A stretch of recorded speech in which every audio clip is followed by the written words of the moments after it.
Human male reproductive system. ये देखने की पहले आप अभी तक हमारी चैनल को सब्सक्राइब नहीं किया तो कृपया सब्सक्राइब करें। लेटेस्ट अपडेट्स प्राप्त करने के लिए घंटी आइकॉन दबाइए। इस वीडियो में हम ह्यूमन मेल रिप्रोडक्टिव सिस्टम की विभिन्न भाग और उसकी कामकाज को देख लेंगे। ह्यूमन मेल रिप्रोडक्टिव सिस्टम ने testis, scrotum, vas deferens, prostate gland, penis और यूरेथ्रा जैसे विभिन्न हिस्सों से बना है। ह्यूमन मेल रिप्रोडक्टिव सिस्टम दो मुख्य कार्य करता है। पहला काम मेल रिप्रोडक्टिव सेल्स या जर्म सेल्स और हार्मोन्स और एक्सेसरी मटेरियल्स का उत्पादन।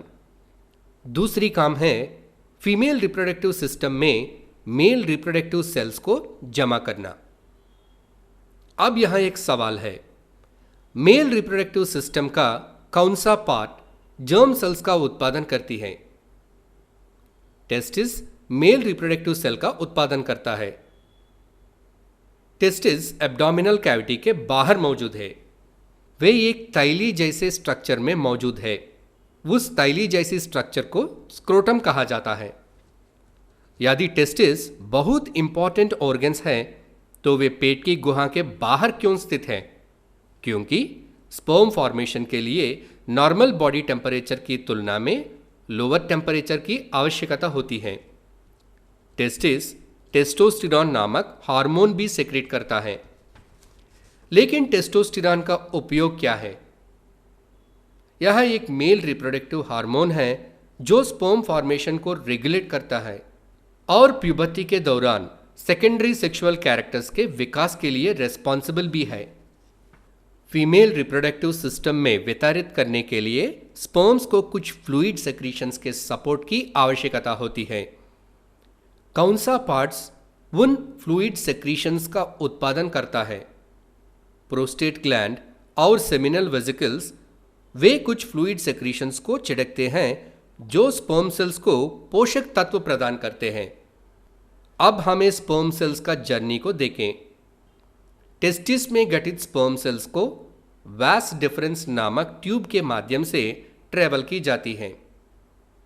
रास्ते में वे प्रोस्टेट ग्लैंड और सेमिनल वेसिकल्स के फ्लूइड सेक्रीशंस के साथ जुड़ते हैं। वास डिफरेंस स्पर्म सेल्स और यूरिन दोनों के लिए एक आम नालिका है। यह यूरिनरी ब्लैडर से भी जुड़ा हुआ है। स्पर्म सेल्स बहुत छोटे होते हैं जिनमें जेनेटिक मटेरियल होती है। उनके पास लंबी पूंछ होती है। ये पूंछ उन्हें फीमेल रिप्रोडक्टिव सेल की ओर बढ़ने में मदद करती है। फीमेल रिप्रोडक्टिव सिस्टम में इन स्पर्म सेल्स को कैसे जमा किया जाता है? वास डिफरेंस से स्पर्म्स यूरेथ्रा नामक एक और नालिका में प्रवेश करता है। ये यूरेथ्रा पेनिस नामक एक मस्कुलर ऑर्गन द्वारा सपोर्ट किया जाता है। पेनिस फीमेल रिप्रोडक्टिव सिस्टम में स्पर्म सेल्स को जमा करता है। संभोग के समय यह पेनिस कठिन और कड़ा हो जाता है। Female reproductive system. इस वीडियो में हम ह्यूमन फीमेल रिप्रोडक्टिव सिस्टम की विभिन्न भाग और उसकी कामकाज को देख लेंगे। आइए फीमेल रिप्रोडक्टिव सिस्टम के विभिन्न हिस्सों को देखें। ओवरीज। ओवरीज की एक जोड़ी होती है जिसमें प्रीमेच्योर्ड एग सेल्स होती हैं। ओविडक्ट्स। फीमेल रिप्रोडक्टिव सिस्टम में दो ओविडक्ट्स हैं। इस ओविडक्ट्स को फैलोपियन ट्यूब्यूल भी कहा जाता है। यूटेरस। इसे गर्भ कहा जाता है जहां बच्चे का इम्प्लांटेशन और डेवलपमेंट होता है। सर्विक्स। सर्विक्स के माध्यम से यूटेरस वेजाइना में खुलता है। वेजाइना। स्पर्म्स वेजाइना में मेल रिप्रोडक्टिव सिस्टम के पेनिस द्वारा जमा किया जाते हैं। अब चलो फीमेल गैमेट्स का उत्पादन देखें। क्या आप जानते हैं कि लड़कियां एग सेल्स का उत्पादन कब शुरू करती हैं? लड़की के ओवरीज में जन्म से हजारों इमेच्योर एग्स होते हैं।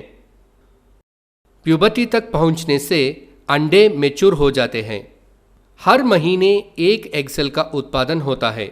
दोनों ओवरीज ने अल्टरनेट मंथ्स में एग सेल्स का उत्पादन करते हैं।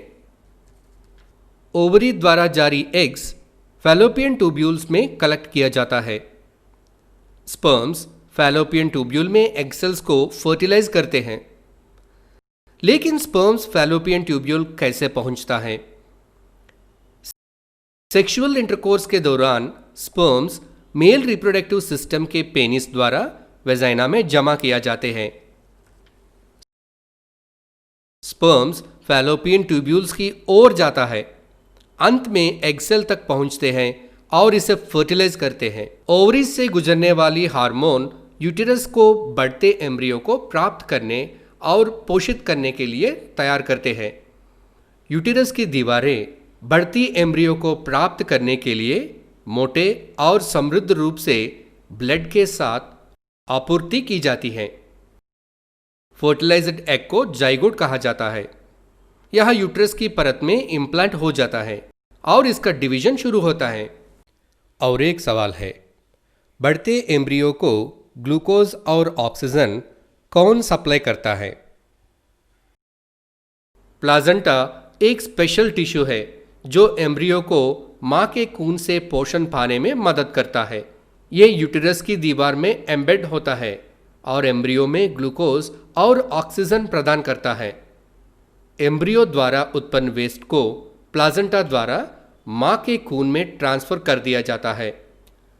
मां के शरीर के अंदर बच्चे के विकास में लगभग 9 महीने लगते हैं। इसको हम गेस्टेशन पीरियड कहते हैं। यूट्रस की मसल्स के रिदमिक कॉन्ट्रैक्शंस के कारण बच्चे का जन्म होता है। मेंस्ट्रुअल साइकिल, ऋतु चक्र। क्या आप फीमेल रिप्रोडक्टिव सिस्टम के मेजर फंक्शंस को जानते हैं? फीमेल रिप्रोडक्टिव सिस्टम के 3 मेजर फंक्शंस हैं। एक, फर्टिलाइजेशन के लिए ओवरी ओव्यूल्स को जारी करता है। 2, ओवरीज प्रेगनेंसी के लिए यूटेरस को तैयार करने को कुछ हार्मोन सेक्रेट करता है। 3, यूटेरस एम्ब्रियो की मेजबानी करने के लिए तैयार हो जाता है।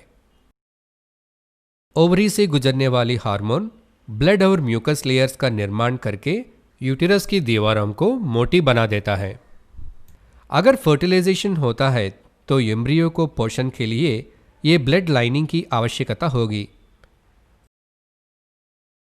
अगर अंडा फर्टिलाइज हो जाता है तो यह यूटेरस की कुशनिंग में इम्प्लांट हो जाता है। क्या होता है अगर एग फर्टिलाइज नहीं किया जाता है? अगर अंडे फर्टिलाइज नहीं किया जाता है तो यह लगभग 1 दिन तक रहता है। फिर यूटेरस के ब्लड लाइनिंग की अब आवश्यकता नहीं है, क्योंकि अगर कोई फर्टिलाइजेशन नहीं है तो कोई इम्प्लांटेशन भी नहीं होगा। तो ब्लड और म्यूकस की लाइनिंग वेजाइना के माध्यम से बाहर निकलती है। यह 2 से 8 दिनों के लिए हो सकता है। यह पीरियोडिक साइकिल हर महीने होता है। इसे मासिक धर्म और मेंस्ट्रुअल साइकिल कहा जाता है। मेंस्ट्रुअल साइकिल की अवधि लगभग 28 डेज है। लड़कियों में मेंस्ट्रुएशन कब शुरू होता है? एक लड़की 8 और 15 साल की उम्र के बीच कभी भी अपनी पीरियड शुरू कर सकती है। ये जेनेटिक और अदर फैक्टर्स पर डिपेंडेंट है। यह है मेंस्ट्रुअल साइकिल के बारे में इंपॉर्टेंट इन्फॉर्मेशन। आपको ये वीडियो पसंद आई तो लाइक कीजिए, आपके मित्रों को ये वीडियो जरूर शेयर कीजिए। धन्यवाद।